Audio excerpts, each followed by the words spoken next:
Bonjour à tous et bienvenue dans cette vidéo des nouveautés de l'Union 2024.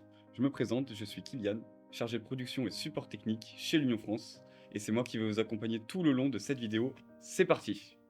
Dans un premier temps, on peut voir que l'interface a changé. Tout ce qui était en bas à droite se retrouve maintenant en haut à gauche. Donc en haut à gauche, on retrouve le logo L'Union qui nous sert de menu d'accueil. On a nouveau, exemple, performance, chargé, enregistrer, enregistrer sous. Maintenant, pour enregistrer et enregistrer sous, on a juste à mettre la souris par-dessus la petite vignette de disquette. On peut directement enregistrer et enregistrer sous notre projet directement ici. C'est pour gagner du temps. Ensuite, on a toujours nos menus comme le mode photo, vidéo, panorama 360 ou même le mode projet. Maintenant, si on revient en mode projet et qu'on vient par exemple dans les réglages, on a eu de nouvelles fonctionnalités. Donc par nouvelles fonctionnalités, j'entends dans Entrée, on a les déplacements de caméra. Dorénavant, vous pourrez vous déplacer comme dans votre modeleur, à l'unique condition que vous ayez SketchUp, Revit ou Rhino. Donc vous pouvez arrêter de vous déplacer comme dans l'Union et vous déplacer vraiment comme dans votre modeleur. Ce qui est un petit gain de temps sur votre workflow si vous préférez ne pas changer de déplacement, vous pouvez. Ou alors vous pouvez très bien continuer en déplacement l'Union comme vous le faisiez auparavant. Rien ne vous empêche de rester comme ça. Ensuite, on a une refonte de l'interface au niveau des bibliothèques. Comme vous pouvez le voir sur mon écran, on a l'interface de bibliothèque qui a été totalement repensée. Les vignettes sont plus propres, sont plus raccords avec l'arrière du menu, et dès que je passe maintenant à la souris sur une végétation, j'ai une vignette de zoom qui apparaît. Cette vignette de zoom, elle va vraiment me permettre de voir ce que je vais placer comme objet. Donc elle me permet vraiment de voir précisément, elle me permet vraiment de voir les détails de l'objet. Donc ça s'applique bien sûr sur n'importe quelle bibliothèque d'objets de l'Union, que ce soit des végétations, des personnages, des objets. Il y a pas mal de petits détails qui sont devenus perceptibles grâce à ce petit zoom. Aussi, on a eu un nouvel ajout dans les effets, donc on a eu pas mal de décals qui sont arrivés avec cette version 2024. Donc on a eu des aspérités, on a eu des craquelures sur le béton, des collections de panneaux, des chewing-gums, on a eu pas mal d'aspérités pour rendre le rendu plus réaliste. Et on a aussi eu l'arrivée des parallaxes d'intérieur. Donc, les parallaxes d'intérieur, qu'est-ce que c'est? C'est très simple, donc on voit qu'on en a plusieurs dans cette bibliothèque. Les parallaxes d'intérieur, c'est un plan 2D qui vous donne une sensation de plan 3D. Donc sur l'écran, on peut voir que quand je bouge ma caméra, on a l'impression que c'est de la 3D. Pourtant, c'est qu'un plan 2D que j'ai mis devant mes vitres. Donc ça vous sert à gagner du temps en termes d'aménagement, en termes d'éclairage, c'est vraiment un grand gain de temps et ça optimise vos scènes 3D. Comme c'est qu'un plan, ça pèse extrêmement léger. Donc ce qui est plutôt pratique en termes de gain de temps. Et vous avez vraiment plusieurs paramètres. Donc on peut gérer la hauteur de la pièce, qui sert à augmenter la taille du parallaxe.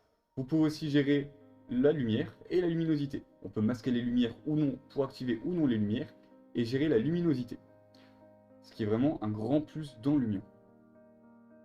Concernant les textures, on a aussi eu quelques petites mises à jour. Hormis l'interface de texture qui a changé très légèrement, on peut voir que maintenant quand on va dans notre bibliothèque et qu'on charge n'importe quel matériau, donc là je vais prendre un matériau que j'avais préparé en amont, c'était une image de gravier en JPG que j'ai pu télécharger sur internet, on peut voir que la texture se répète énormément. On a des lignes et des quadrillages qui apparaissent sur notre écran. Sauf que maintenant, si je vais dans l'onglet réglages de ma texture et que je vais dans ses coordonnées UV, j'ai une nouvelle case qui est apparue. Cette nouvelle case, c'est activer l'anti-répétition de texture. Dès lors que je clique dessus, ma texture arrête de se répéter.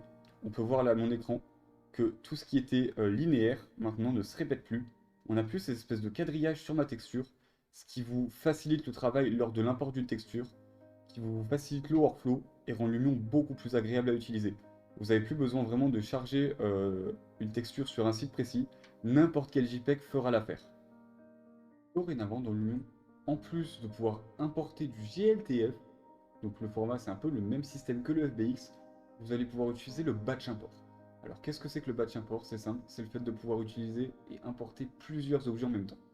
Donc là, vous pouvez voir mon écran, je peux importer plusieurs FBX d'une seule traite.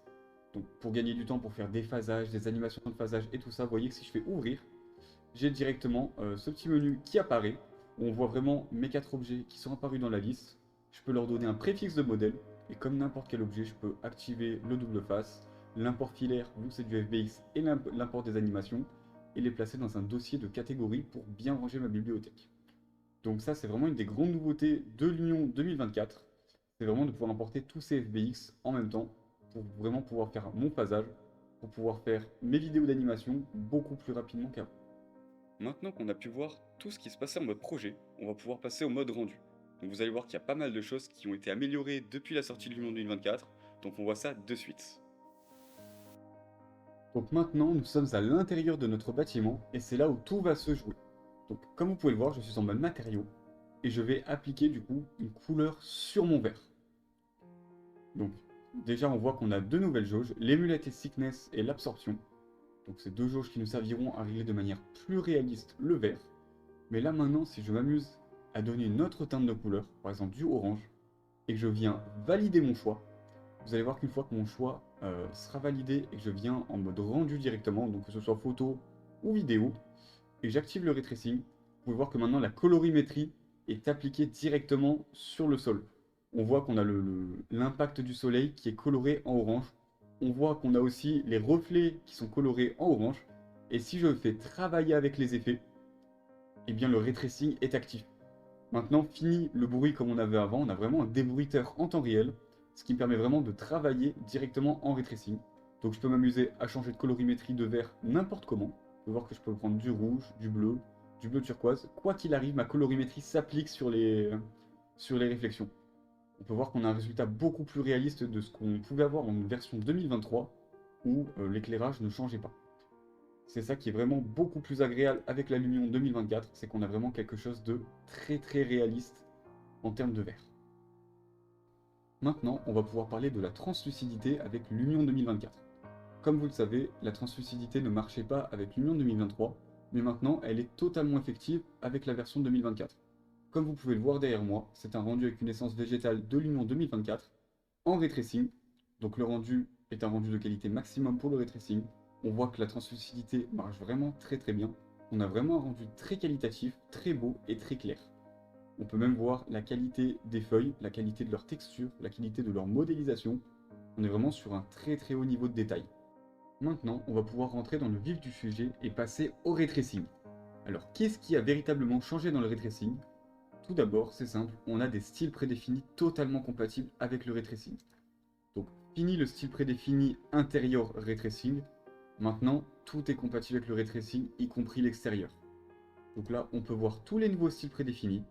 Donc, on a toujours du style rasterisé, donc le moteur de rendu que nous avions avant le ray tracing. Donc on a le concept cinématographique, le jour, le soirée et le croquis. Maintenant, on a le ray tracing hors bleu, jour, nuit et nuageux. Donc ceux-là sont vraiment faits pour le ray tracing. Donc ils nous servent à aménager nos scènes différemment, à donner plusieurs ambiances, plutôt sympathiques et vraiment de manière très rapide. Vous allez voir que maintenant, si je prends le RT jour, quelque chose qui a été nettement amélioré avec l'Union 2024, c'est le temps de rendu. Comme vous pouvez voir la vidéo qui est derrière moi, j'ai fait un rendu de 5 secondes. Donc c'est juste un léger zoom vers le bâtiment. En 2023, on aurait pu avoir environ 6 ou 7 heures de rendu. Maintenant, si je fais rendu du clip avec la version 2024 en Full HD, je l'appelle Vidéo Lumion, vous allez voir que le temps de rendu est excessivement bas, grâce au débruiteur NRD. Donc là, on a un premier précalcul des images qui est extrêmement rapide. Et une fois que ce précalcul est fini, vous allez voir que le temps de rendu va s'afficher, et le temps de rendu n'a rien à voir avec l'Union 2023.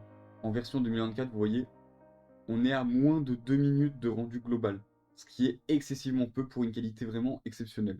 Donc cette vidéo touche à sa fin. Donc à titre personnel, je dirais que la version Lumion 2024 est la meilleure version de Lumion à avoir été produite. Donc de par sa rapidité, de par sa simplicité et sa qualité. Donc merci à tous d'avoir suivi cette vidéo et on se retrouvera pour d'autres vidéos.